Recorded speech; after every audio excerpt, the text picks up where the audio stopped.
สบายดีเพื่อนๆจากอาลีฟาร์มเนาะวันนี้มาส่งคือเก่าในเจ้าเครื่องเจ้าอนุสิทธิ์คนส่งเจ้า176หน่วยเกรดเอเต็มสเปคเจ้าเนาะเวลาซื้อตู้ฟักไข่อาลีฟาร์มแนะนำแล้วแนะนำอีกเนาะให้เบิ่งเครื่องก่อนเบิ่งสเปคก่อนซื้อเลยเจ้าเด้อเพราะว่าราคามันมีความแตกต่างกันเจ้าอาลีฟาร์มเฮ็ด A B C D เจ้าเนาะเบิ่งน้ำตื่มนะเจ้าเด้อมีเกรด A เกรด B เกรด C เกรด D หลายคนมาคือเฮ็ดหลายเกรดเลยเจ้าเนาะหลายคนอยากได้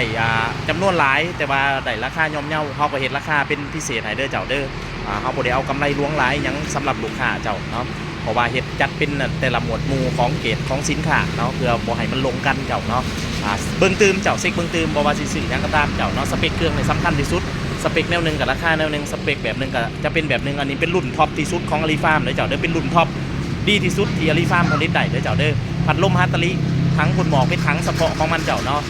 พ่นแห้งฮัตตาริเนี่ยใส่งานทนทานหลายอาลีฟาร์มใส่เกือบ10 ปีละก็ยังใส่อยู่ปัจจุบันเจ้าเนาะหลายทานที่เขามากเขามาเบิ่งต้นแบบเพราะว่ายังใส่ปัจจุบันอยู่เจ้าเนาะแข็งมันก็ยังใส่ดีเจ้าเนาะแน่นอนว่าเวลาเขาใส่ไปโดนหลายเจ้าเนาะ